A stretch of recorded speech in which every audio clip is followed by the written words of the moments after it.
When I was 11, my mother explained property to me by dragging a stick through the dirt behind our house. She drew a square and said everything inside it was ours. I asked her what made it ours. She said, "A piece of paper in a building downtown said so." I asked what happened if someone moved the dirt.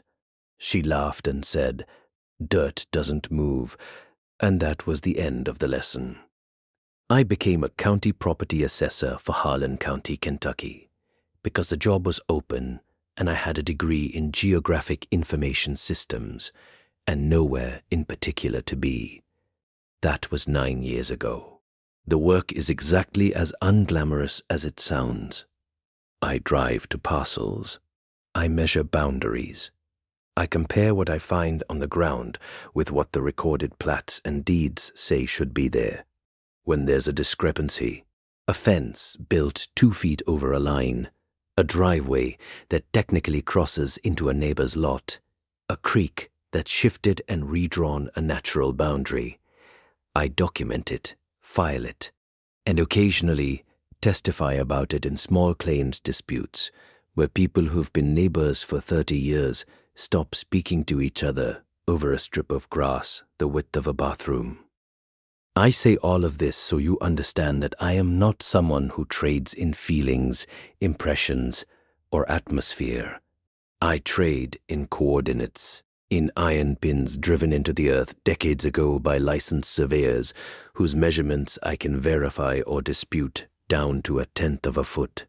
I deal in the recorded, the filed, the monumented, the facts of where one piece of ground ends and another begins. And I need you to understand that, so you'll believe me when I tell you that the ground in the southeastern corner of Harlan County has been moving. Not the way a creek shifts its bed over decades. Not the way a hillside slowly creeps downslope after years of rain. I mean the land itself, the actual recorded coordinates of fixed, monumented boundary markers, has been changing position in a way that is directional, accelerating, and, as of the last 4 months, responsive to observation. My name is Dana Bowen. I am 33 years old. I am a GS9 equivalent employee of the Harlan County Property Valuation Administrator's Office. What follows is a complete account of what I found, what I did about it, and what I believe is now happening to roughly 1,100 people who live in the affected area. I am writing this from my office in the county courthouse in the city of Harlan, and I am not in danger. The people I am writing about don't know they are either. That's the problem.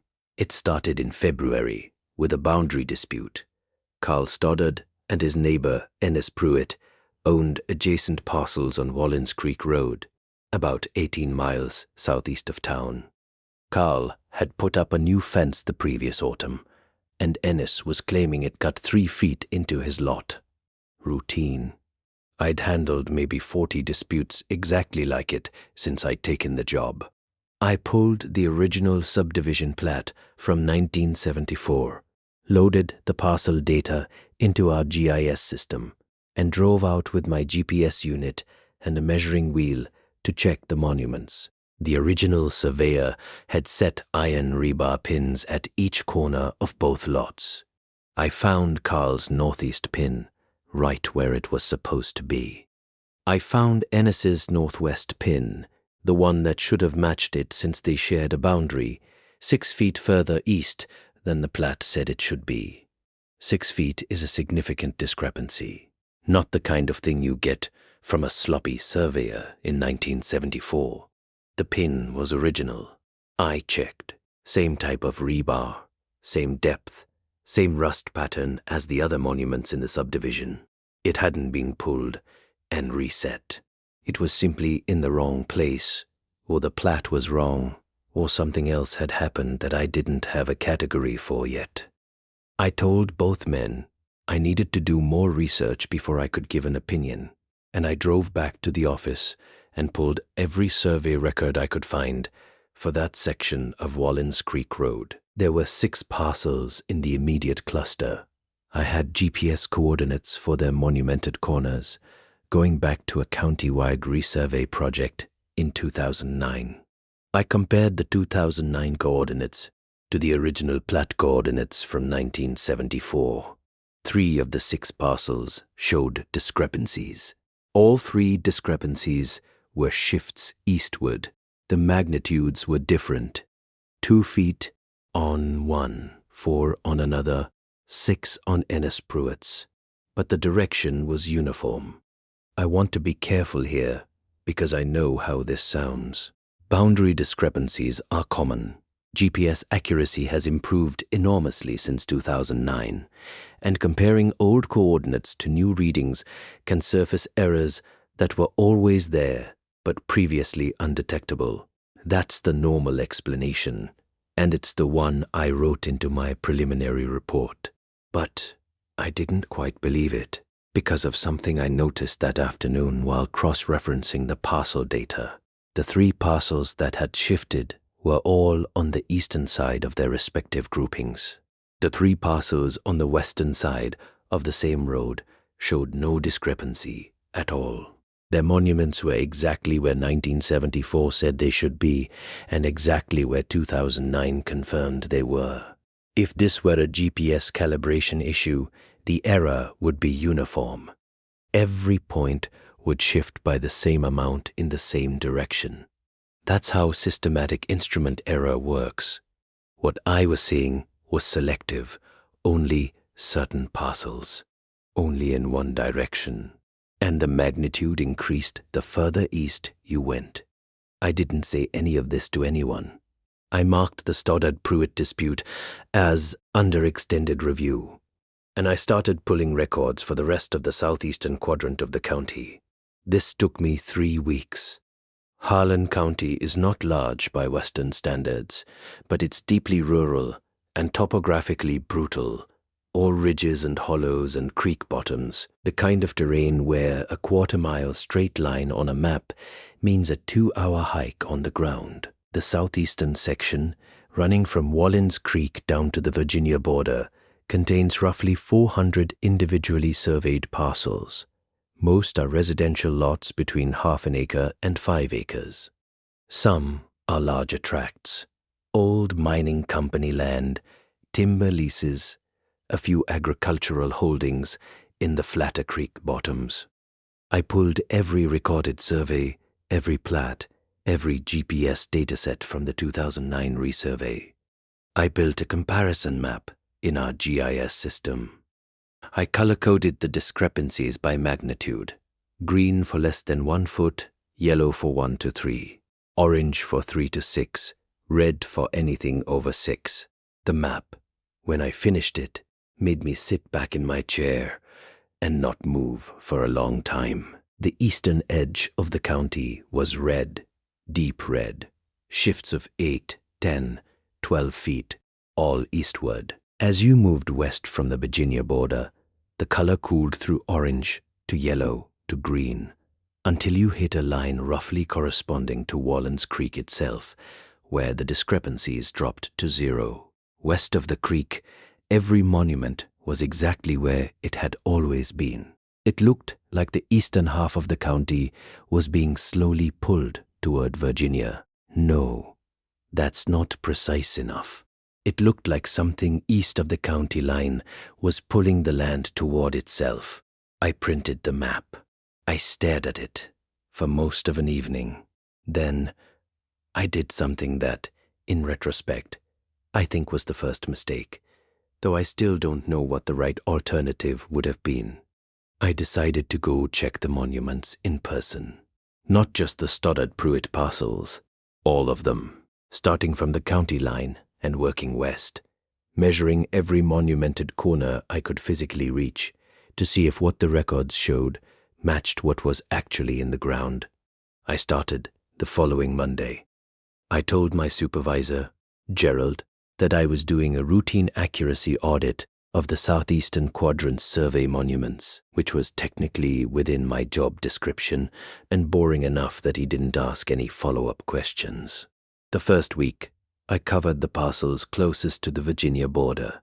These were the ones showing the largest discrepancies on my map, the deep reds. The terrain was rough.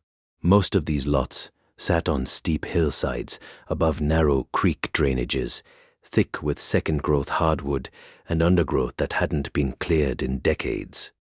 Some of the properties hadn't changed hands in 30 or 40 years. A few of the owners were dead, their estates unsettled, the land just sitting there. I found the first iron pin on a Tuesday morning on a parcel belonging to an estate called Hensley. The pin should have been at the northeast corner of a 2.3-acre lot. According to every record I had, it should have been 14 feet from the base of a large white oak that the original surveyor had noted as a bearing tree in 1974. The white oak was still there. I found the pin. It was 41 feet from the tree, due east. I measured it 3 times. I used the GPS unit. I used the measuring wheel. I paced it off by hand. 41 feet. The pin had moved, or the record had always been wrong by 27 feet, which would have meant the original surveyor was either drunk or fictional. The pin was real. Same rebar, same age, same depth. It was simply 27 feet east of where every document in the county said it should be. I found the same thing at the next parcel, and the next, and the next. Every monument I checked on the eastern edge of the county was shifted east by distances ranging from 15 to 45 feet. The pins were original. The ground around them was undisturbed. There were no tool marks, no signs of excavation and replacement. They were just in the wrong place. Or they were in the right place, and the ground they were pinned into had carried them somewhere new. I want to describe what this felt like, physically. Standing on those hillsides with my GPS unit showing me numbers that couldn't be right. It wasn't fear, not yet. It was more like the sensation of reading a paragraph in a language you're fluent in and finding a word that doesn't exist. Your brain doesn't panic. It just stutters. It rereads. It tries to make the word fit, and when it can't, there's this very quiet, very cold moment where you realize the problem isn't your reading. The problem is the text. That's what those first 2 weeks were like. The text was wrong, and I was the only person reading it.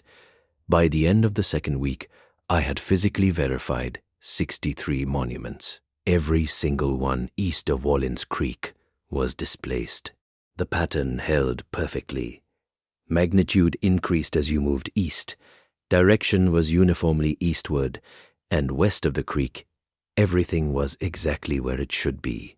I also noticed something I hadn't expected. The parcels with the largest displacements, the ones closest to the Virginia border, were the ones where I had the hardest time finding anyone home. This wasn't unusual in itself. Rural Harlan County is not densely populated, and plenty of these properties were occupied by elderly people who might be at a doctor's appointment in town or visiting family, or by working-age people who were simply at work. But I was visiting these parcels during the day, and I was coming back to some of them 2 or 3 times, and I was consistently finding dark houses, unmowed grass, no vehicles in driveways, no dogs barking, no sound of televisions through screen doors.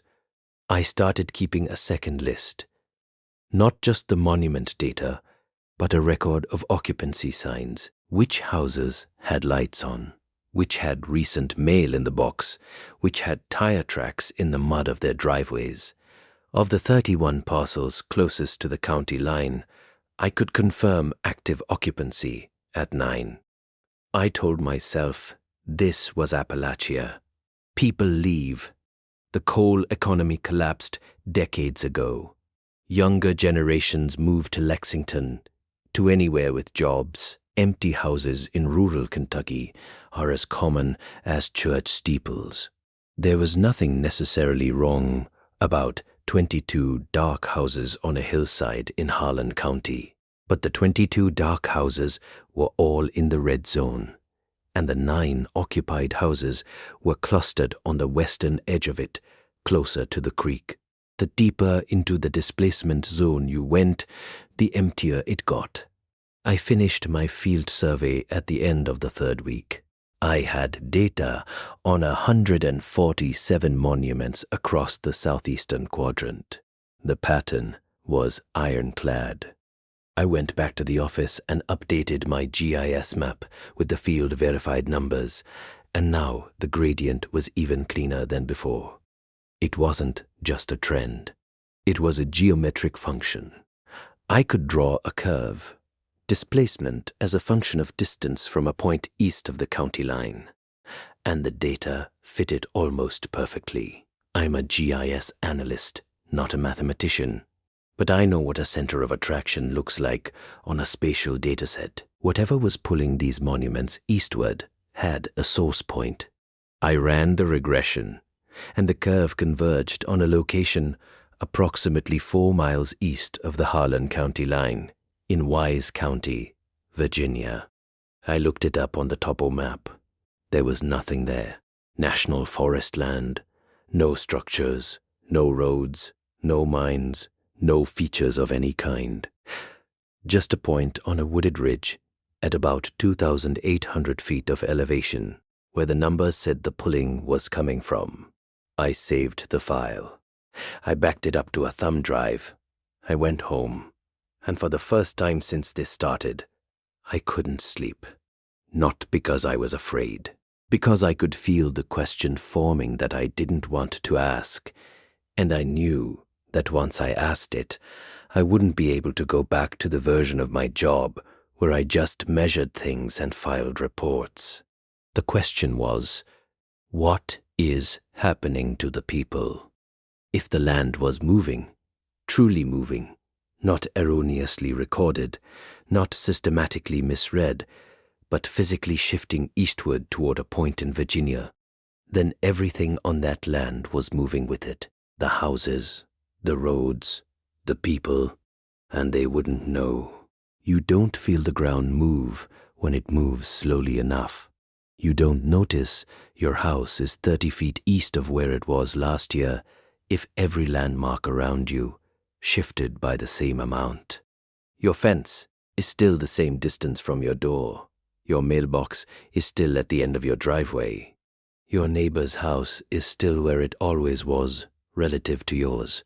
The only way you'd know is if you checked the coordinates. And no one checks the coordinates. That's my job. I went back out the following week, but this time I wasn't checking monuments.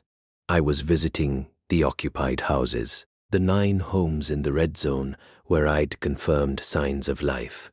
The first 3 families I visited were fine, friendly even. Rural people who were happy to talk to a county employee who wasn't there to raise their taxes. I asked vague questions about the neighborhood, how long they'd lived there, whether they'd noticed any changes in the area, whether they had any concerns about their property lines. Normal assessor conversation. They gave normal answers. No complaints. Quiet neighborhood. Good place to live. The 4th house was where things began to feel different. It belonged to a man named Virgil Combs, who was 81 years old and had lived on his 1.7-acre parcel on Clover Fork since 1968. His monument displacement was 19 feet. He was friendly when I knocked. He invited me in, offered me coffee, and sat down across from me at his kitchen table with the careful, unhurried manner of someone who has nowhere to be and all day to get there. I asked him my standard questions. He answered them easily. Then I asked if he'd noticed anything unusual about the land itself. Any settling, any cracking, any changes in drainage patterns.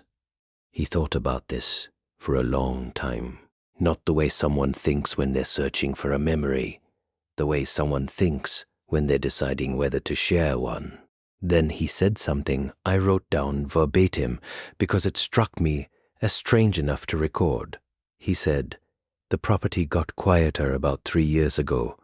I don't mean people noise. I mean the land itself. Used to be you could stand on the back porch and hear the creek from here. Clover Fork's only about 200 yards down the hollow. I'd hear it every night, all my life. Then one spring, it just wasn't there anymore. I figured maybe the flow changed, maybe we had a dry year. But I walked down there and the creek's running, same as ever, full and loud. I could hear it fine once I got to it. I just can't hear it from the house anymore. Like the house moved away from it." I asked him how far away the creek sounded now. He said, "Like it's a mile off, maybe more, but it isn't." I measured. Same 200 yards it's always been. I asked if anything else had changed. He looked at his coffee for a while. Then he said, "My daughter came up from Middlesbrough last Thanksgiving. She said the house felt further from the road than she remembered, said it felt like the driveway was longer. I told her she was just getting older, but she's 44, and the driveway's only 80 feet. She was right, though. It does feel longer. Everything feels more spread out, like the hollows stretching." He paused again and then said, "You know what I think it is? I think the mountains breathing, real slow, breathing in, and everything on it is just settling deeper into the breath." I thanked him and left. I sat in my truck for 10 minutes with the engine off, reading what I'd written. Then I drove to the next house. 3 of the remaining 5 occupied households reported the same thing, unprompted. Sounds that had become distant. Distances that felt wrong. A stretching quality to the space around their homes that they couldn't quantify but couldn't ignore. One woman, Gail Ratliff, 67, said her nearest neighbor's porch light used to be visible from her bedroom window, and now it wasn't, even though neither house had changed and no trees had grown between them. She said she'd started leaving her own porch light on all night because the darkness around her house felt deeper than it used to be. The other 2 households had noticed nothing, or said they hadn't. I drove back to the office that evening with a feeling I can only describe as professional vertigo. I had 2 datasets that shouldn't have been able to coexist. I had precise GPS measurements telling me the monuments had shifted by up to 45 feet, and I had residents telling me the experiential space around their homes had expanded by what sounded like hundreds of feet, maybe more. The objective displacement and the subjective displacement didn't match. The land was moving a little. The experience of living on it was moving a lot. I didn't know what to do with that. It wasn't a survey problem anymore. I didn't know what kind of problem it was. I decided to do one more thing before I involved anyone else. I decided to go check the convergence point. The location in Virginia where my regression said the pulling was centered, it was about 22 miles from the county line by road. You'd have to drive down to Appalachia, Virginia, and then take forest roads back up into the ridge country. I could do it in a day. I went on a Saturday. I didn't tell anyone where I was going. I realize now that this was foolish, not because of what I found, but because of what it told me about my own judgment. I was a county assessor, driving into another state's national forest to visit a mathematical point on a regression curve, and I was treating it like a field survey. I brought my GPS unit, my measuring wheel, my camera, and a packed lunch. I did not bring another person. The drive into Wise County was uneventful. The forest roads were rough but passable. I parked at a gated timber access road about a mile from the convergence point and hiked in on foot. The terrain was steep, heavily forested, unremarkable Appalachian hardwood ridge. No signs of recent human activity, no trails, no structures. I reached the convergence point just before noon. My GPS said I was standing on it. There was nothing there. I want to be very precise about this. There was nothing anomalous about the location. No clearing, no unusual rock formation, no structure, no ground disturbance, no change in vegetation. It was a wooded hillside like 10,000 other wooded hillsides in the central Appalachians. The trees were healthy. The leaf litter was undisturbed. Birds were singing. A breeze moved through the canopy. I stood there for about 20 minutes, taking GPS readings, photographing the area, feeling increasingly foolish. The data had pointed here, and here was nothing. The land looked the same as every other piece of land I'd walked across that morning. I ate my lunch sitting on a fallen log. I checked my readings one more time. Then I hiked back to my truck and drove home. That night, I dreamed about the map, the red gradient pulling east. In the dream, I was standing on the convergence point again, but this time I could feel something under my feet. Not vibration, not heat, just presence, the way you can feel someone standing behind you in a dark room. In the dream, I looked down and the ground was transparent, and below it, maybe 50 feet down, there was a surface. Not rock, not soil. Something smooth and continuous, like skin stretched over a frame, and it was moving, expanding outward from where I stood, slowly, like something inflating from beneath. And everywhere it expanded, the surface above it, the real surface, the dirt and trees and houses, stretched to accommodate it. And the stretching was what was pulling everything east, because the expansion was asymmetric, faster in some directions than others, and the whole county was just the wrinkled skin on top of something that was slowly waking up. I woke from this dream at 4 a.m. and did not go back to sleep. I mention it only because I want to be honest about the full sequence of my mental state during this period. I am aware that the dream is not evidence. I am aware that it's my subconscious processing the data I'd collected. I do not believe the dream was sent to me, or that it represents information I couldn't have generated myself. But I will say this, nothing in the dream contradicted the data. On Monday, I called a friend from graduate school, Yolanda Reeves, who was now a geodetic surveyor with the Kentucky Transportation Cabinet. I told her I had a dataset I wanted her to look at.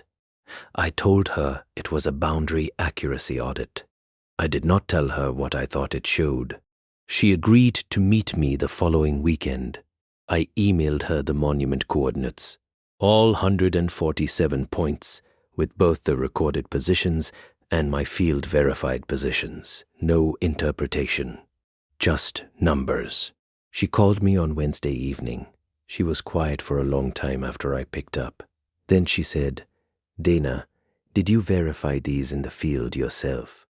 I said I had. With what equipment? I told her. She was quiet again.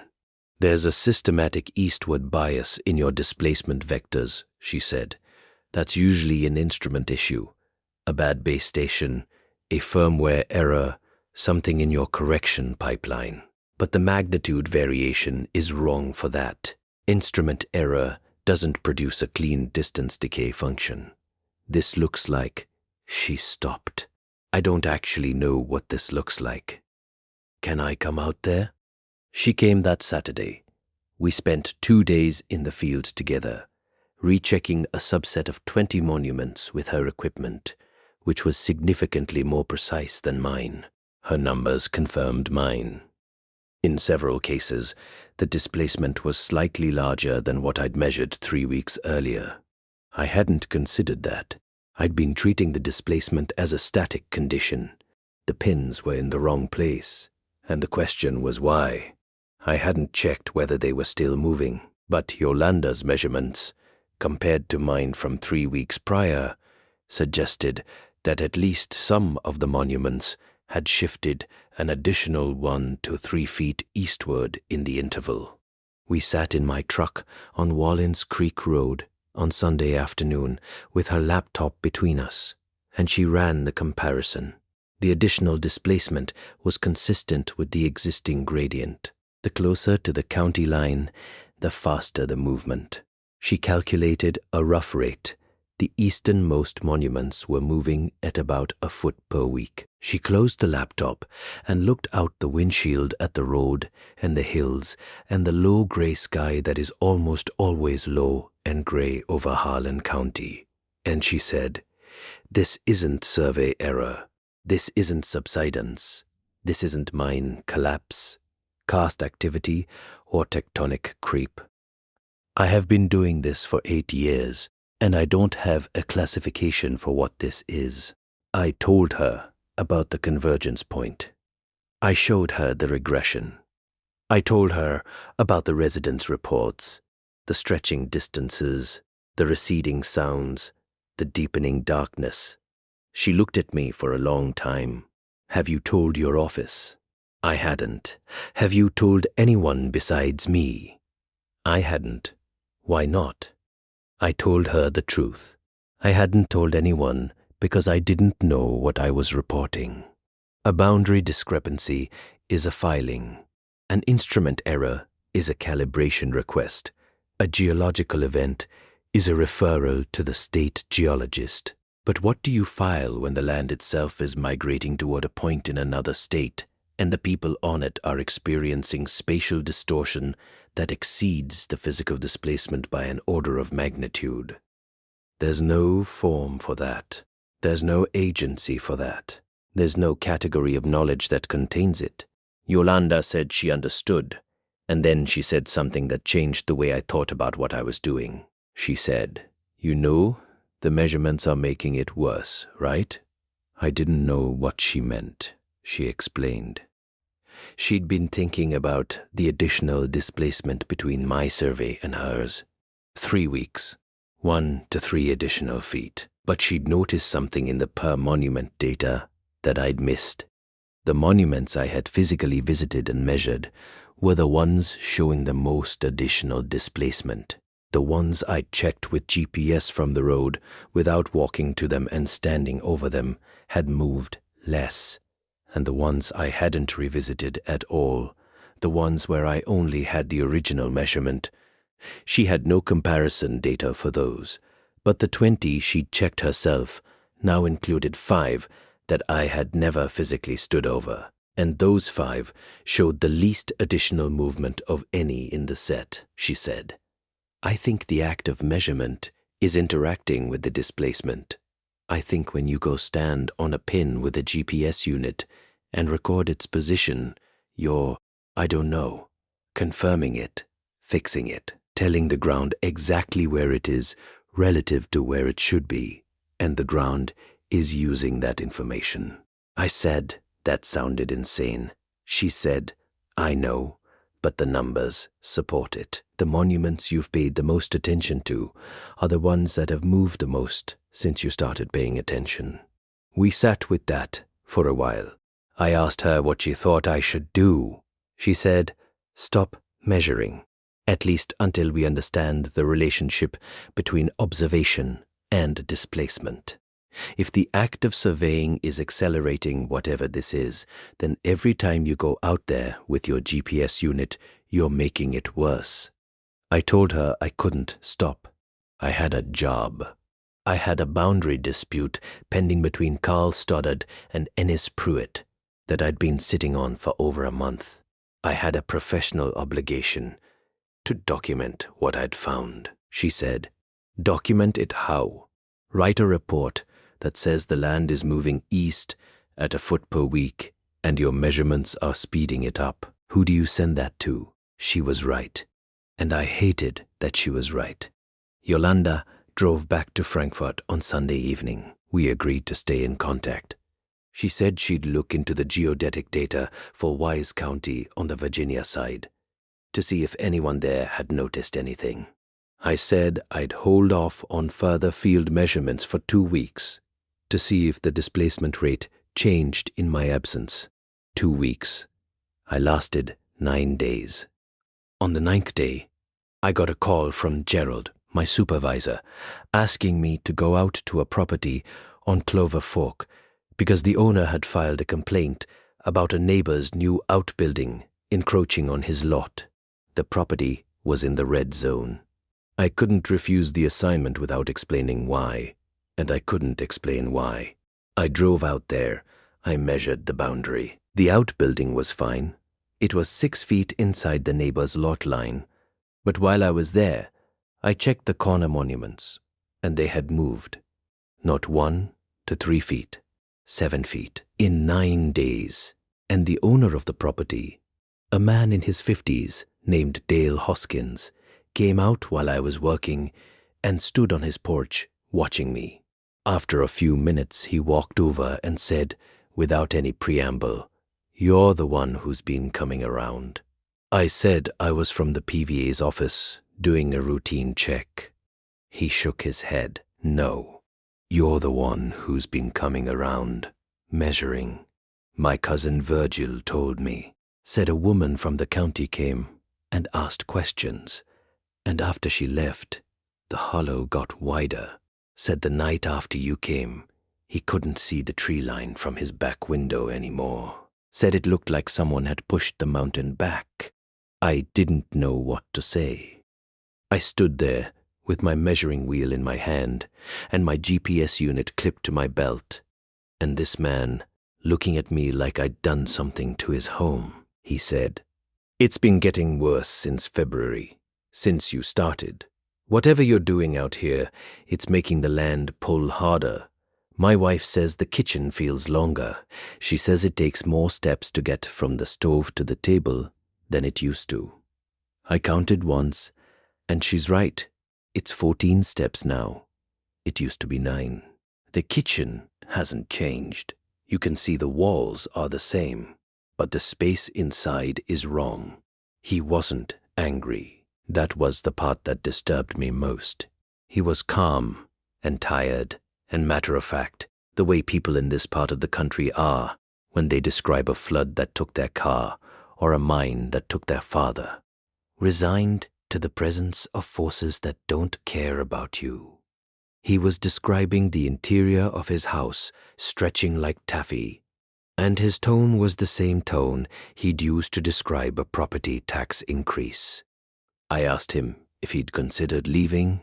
He looked at me like I'd suggested he flap his arms and fly. "Leave and go where? This is my family's land. We've been here since 1940.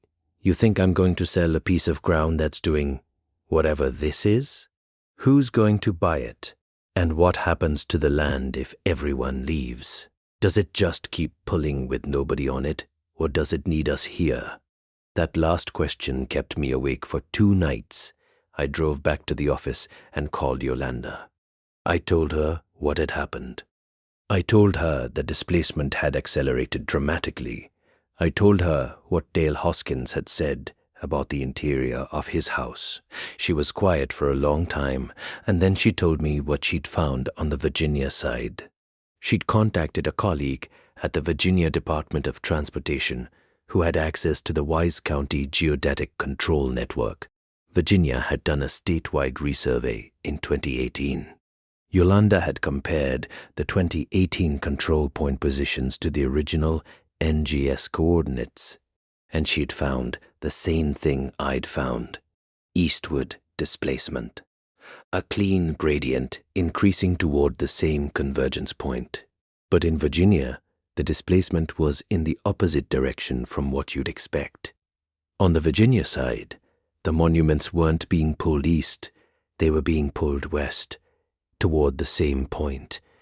The convergence point wasn't pulling things east, it was pulling things toward itself, from all directions. I'd only seen the eastward component because I was standing west of it. Virginia was seeing the westward component because they were standing east of it. The thing, whatever it was contracting the land around itself, pulling it inward, gathering it, and the experiential distortion, the stretching, the expanding distances, the receding sounds was what the people on the surface felt as the ground beneath them slowly compressed toward a center they couldn't see. I said, "But that's backward. If the land is compressing toward the center, the distances should feel shorter, not longer." Yolanda said, "Not if the compression is happening below the surface. Think of it like a tablecloth being pulled down through a hole in the table. The cloth on top stretches, the surface area increases, even as the material is being gathered from below. The people are living on the stretched part. Their experience is expansion. The physical measurement is contraction, because the monuments are moving toward the center. But the space between things, the lived, experiential space, is getting larger because the surface is being drawn taut over a deepening depression." I said, "A depression made of what?" She said, "I don't know, but it's 4 miles east of your county line. It's been operating long enough to move monuments by 45 feet, and based on the rate of acceleration you're seeing, it's speeding up." I asked her how long it had been operating. She said the 2009 resurvey had shown the first detectable displacement on the Kentucky side. The Virginia 2018 resurvey showed more. My 2024 measurements showed dramatically more. Whatever the rate had been between 2009 and 2018, it had increased substantially between 2018 and now, and the increase appeared to be exponential. I asked her what happened if it kept accelerating. She didn't answer that question. Instead, she said, "I need to tell you something else.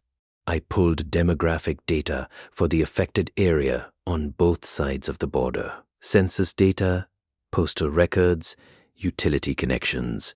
On the Virginia side, the population of the area within 5 miles of the convergence point has dropped by 60% since 2010. That's 3 times the rate of the surrounding county. And the drop isn't gradual. It's been steepest in the last 2 years. I thought about the dark houses on the Harlan County side, the 22 properties I couldn't confirm anyone living in. I said, "Where did they go?"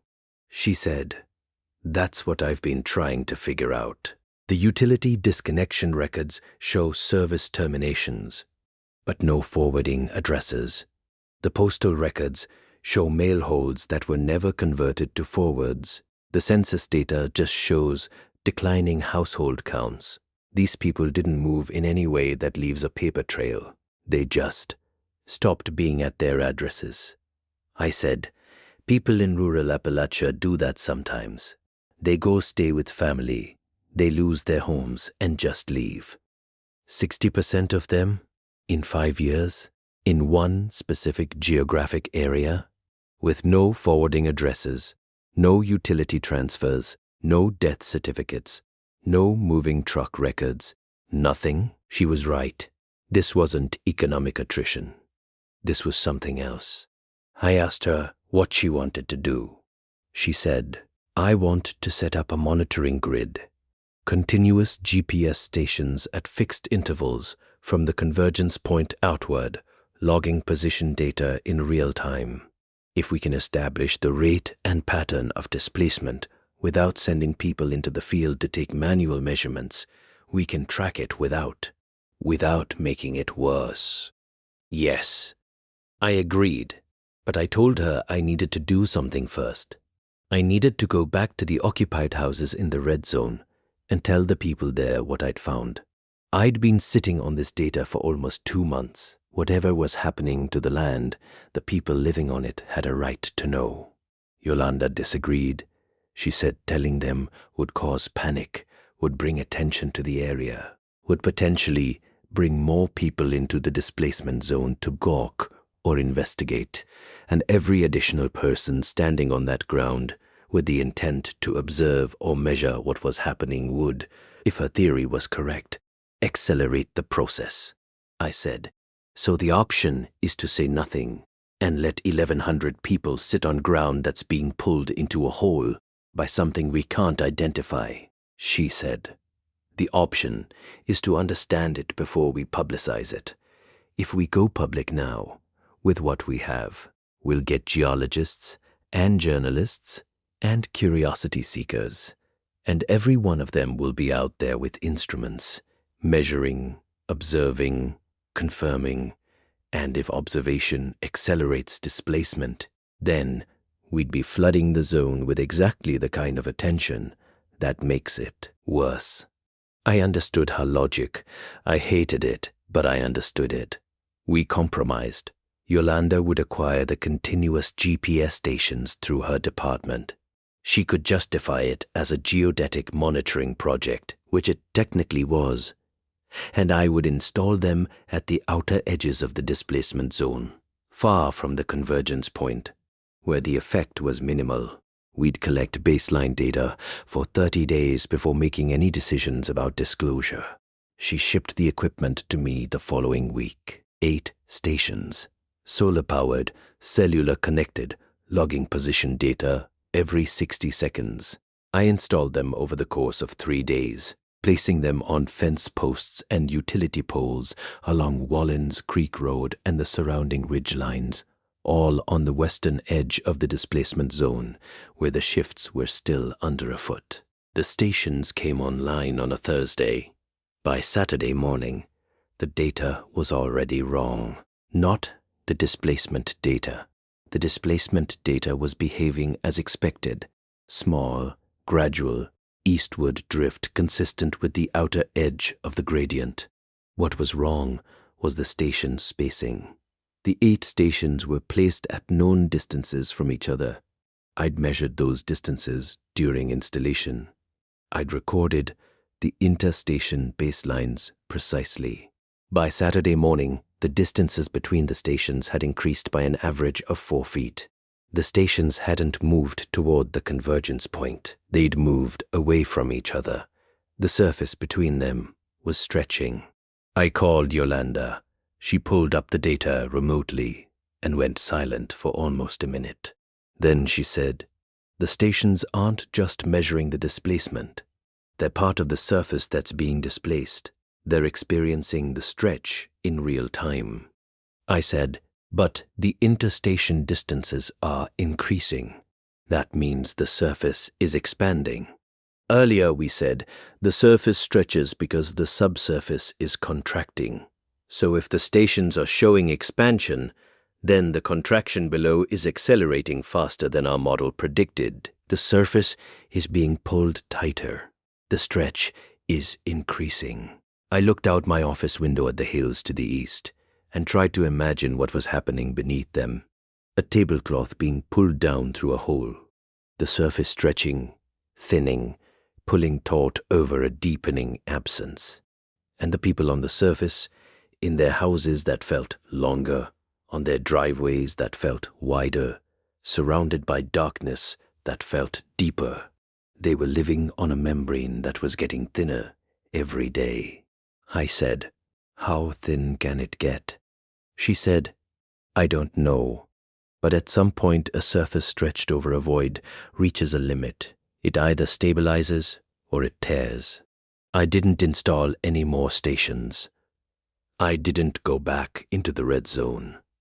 For 3 weeks, I stayed at my desk and watched the data come in on my computer, and every day the interstation distances grew, and every day the displacement vectors lengthened, and every day the numbers told me that the ground in southeastern Harlan County was being drawn inexorably toward a point in Virginia where I had stood and eaten a sandwich and seen nothing at all. During those 3 weeks, 4 things happened. The first was that Gail Ratliff, the woman who'd told me about her neighbor's porch light disappearing, called the PVA office and asked to speak to me specifically. She said her house was wrong. She said the hallway between her bedroom and her kitchen was 32 steps now. She said it had been 11 when she moved in 1998. She said the hallway was the same length it had always been. She could see from one end to the other, and it looked normal, and a tape measure said it was 14 feet, but walking through it took 32 steps. She said time felt wrong in the hallway too. She said she'd timed herself walking from one end to the other, and it took nearly 4 minutes. 14 feet, 4 minutes. She said she wasn't scared. She said she was just tired of it taking so long to get to her kitchen in the morning. I told her I was looking into it. I didn't know what else to say. The second thing was that 2 of my GPS stations went offline. Stations 6 and 7, the 2 easternmost in the array. The cellular connections simply dropped. I could have driven out to check on them. I didn't. Because checking on them meant standing on the ground near them with the intent to observe and measure. And I believed Yolanda's theory now. I believed that my attention was making it worse. But here's what I didn't tell Yolanda, and what I've been carrying alone for the past 3 months. The 2 stations that went offline were the 2 I'd installed on Virgil Combs's property and Dale Hoskins' fence post. The 2 men who'd spoken to me most openly about what they were experiencing. The 2 who'd described the changes most precisely. I tried calling Virgil after the station dropped. No answer. I tried his daughter in Middlesbrough. She said she hadn't heard from him in 2 weeks, which was unusual but not alarming. He sometimes let his phone die and forgot to charge it for days. She said she'd drive up and check on him that weekend. She called me the following Monday. She said his house was there. His truck was in the driveway. His coffee cup was on the kitchen table, half full, with a skin of mold on top. His bed was made. His television was off. His shoes were by the front door. He wasn't there. He wasn't anywhere. She filed a missing persons report, and the sheriff's office searched the property and the surrounding woods and found nothing. No sign of foul play, no sign of a fall, no sign of anything. Just an empty house on a piece of ground that my data said had shifted 61 feet east of where the county said it should be. Dale Hoskins stopped answering his phone the same week. I don't know if anyone's filed a report for him. I haven't checked. I'm afraid to check. The third thing was that Yolanda called me on a Wednesday night, speaking very quickly, and told me she'd been denied access to the Virginia geodetic data. Her colleague at VDOT had been told by his supervisor that the Wise County Control Network data was under review and couldn't be shared externally. Yolanda had pressed him, and he'd said, off the record in a text he then deleted, that a team from Virginia Tech's Geosciences Department had been conducting some kind of study in the area and had requested restricted access to all survey data within a 10-mile radius of a point in the Jefferson National Forest. The point's coordinates matched the convergence point. Someone else had found it, someone with institutional resources, and their first move had been to lock the data down. I asked Yolanda whether that was good or bad. She said, it depends on whether they know what observation does. The fourth thing, the last thing before I started writing this, happened 6 days ago. I was at home. It was almost midnight. I live in the city of Harlan, well west of the displacement zone, west of Wallens Creek, in an area where my data shows 0 anomalous displacement. I was sitting at my kitchen table with the GPS station data on my laptop, watching the numbers update in real time, as I'd been doing every evening for weeks. The 6 remaining stations were still logging. The interstation distances were still growing. The eastward displacement was still accelerating. I was watching Station 3, which was mounted on a power pole on the south side of Wallens Creek Road, about a mile west of Virgil Combs's property. It had been the most stable station in the array, farthest from the convergence point, minimal displacement, slow and steady drift. At 11:47 p.m., Station 3's position jumped, not gradually, instantaneously. A single data point that was 9 feet east of the previous reading. I stared at it. GPS units occasionally produce outlier readings, multipath errors, atmospheric interference, momentary satellite geometry problems. A single bad data point is meaningless. You wait for the next reading and it corrects. The next reading, 60 seconds later, confirmed the new position. So did the one after that. Station 3 had moved 9 feet east in a single moment, and it had stayed there. I pulled up the interstation distance calculations. The distance between Station 3 and Station 4, which was further east, had decreased. The surface between them hadn't stretched. It had contracted. Station 3 had jumped east toward the convergence point without the corresponding surface expansion that had characterized every previous measurement. The tablecloth model was breaking down.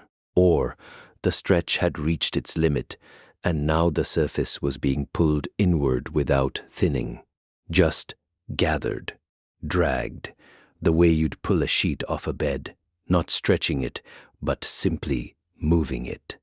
I closed the laptop and sat in my kitchen and looked at the window above my sink, which faces east, and thought about the 1,100 people in the southeastern corner of my county who were living on ground that was quietly migrating towards something I'd been to and seen and could not describe. Because there was nothing to describe. Because whatever it was existed below the surface, or between the measurements, or in the act of measuring itself. Then I opened the laptop again and checked the Station 3 data one more time. It had moved another 2 feet at midnight while I was watching. I closed the laptop. I haven't opened it since. What I'm going to tell you now is what I believe, and I want to separate it clearly from what I know. What I know is in the data, the monument coordinates, the GPS station logs, the demographic records, the resident interviews. All of that is documented and saved in multiple locations, and if I disappear, Yolanda Reeves has copies of everything. What I believe is this. There is something beneath the surface of the Appalachian Ridge country in the border region of Harlan County, Kentucky, and Wise County, Virginia. It is not geological. It is not tectonic. It is not any process that existing science has a name for. It is gathering the land above it toward itself, slowly and then quickly, and it has been doing this for at least 15 years, and probably longer. The gathering has two components. There is a physical component, which is real and measurable, the movement of survey monuments, the contraction of the ground toward a central point. And there is an experiential component, which is the distortion that the people living on the affected land feel, the stretching of interior spaces, the recession of sound, the deepening of darkness, the sense that distances have grown, even though the physical dimensions haven't changed. These two components should be contradictory. The ground is physically contracting, while the experience of living on it is expanding. But I think they're the same process seen from two sides. The ground is being pulled down and in. The surface is being stretched up and out to cover the growing absence beneath it. The people are living in the stretched zone, in the thinning skin of the world, above whatever is gathering below. I believe the process responds to attention, not to human presence generally, but specifically to the act of precise measurement and observation. When I surveyed the monuments, the displacement accelerated. When Yolanda and I measured together, it accelerated further. When I installed GPS stations that continuously measured position, the stretching increased. When a research team from Virginia Tech presumably began studying the convergence point directly, the data on that side got locked down, and I don't know what's happened over there since. I believe the people who have disappeared from the affected area, the 60% population decline on the Virginia side, the 22 dark houses on my side, Virgil Combs, possibly Dale Hoskins, did not leave. I believe the ground they were standing on was pulled inward past some threshold, and they went with it. Not violently, not suddenly, just a slow sliding, like standing on a beach when the tide pulls the sand from under your feet, except the sand is the ground and the tide is whatever is underneath it, and the ocean is below you, not in front of you. I believe I made it worse. I believe that my survey, my careful, professional, well-intentioned effort to measure what was happening, fed the process information it needed. Every coordinate I recorded told the ground exactly how far it still had to move. Every measurement was a gift. Every data point was a meal. And I believe the Virginia Tech team is doing the same thing, at greater scale, with better instruments, right on top of the convergence point. And I believe that whatever is down there is eating their data too, and that every precise observation they make draws the perimeter a little tighter. I don't know what it is. I don't know what it wants, or whether wanting is even applicable. I don't know what happens to the people who slide past a threshold, whether they end up somewhere, or just end. I don't know if Virgil Combs is dead or relocated to whatever exists beneath the stretched skin of the world. I don't know if the process can be stopped, but I know what happens when you measure it. It gets faster. So here is what I've done, and what I need you to understand about why I'm writing this down. I have turned off my GPS stations, the 4 that are still operational. I've disconnected them remotely. They're still mounted on their poles and posts, but they're no longer logging, no longer recording, no longer feeding coordinates to the thing beneath the ground. I have not filed my survey data with the county. The comparison map, the displacement gradient, the regression curve, the convergence point coordinates, none of it is in the county system. Gerald thinks I'm still working on the Stoddard-Pruitt boundary dispute. I've been stalling him for 3 months. I have not contacted the Virginia Tech team. I thought about it. Yolanda urged me to. But reaching out to them would mean sharing data, coordinates, positions, measurements, and I don't know if the thing beneath the ground can distinguish between data being collected and data being transmitted. I don't know if telling someone else the coordinates of the convergence point is the same as standing on it with a GPS unit. I don't know if writing the numbers down feeds it the same way measuring them does. Which brings me to this document. I am writing this because 1,100 people deserve to know that the ground under their homes is moving, because Virgil Combs' daughter deserves to know what might have happened to her father, because the pattern I found is real and documented, and someone needs to carry it forward. But I am terrified, not of the thing itself, but of the possibility that this account, these words, this description of locations and measurements and coordinates is itself a form of observation, that by writing down what I've found, I am pointing at it. That by describing the convergence point, even without giving the exact coordinates, I am directing 11,000 readers toward a place that grows stronger when people attend to it. I think about Yolanda's theory. The act of measurement interacts with the displacement.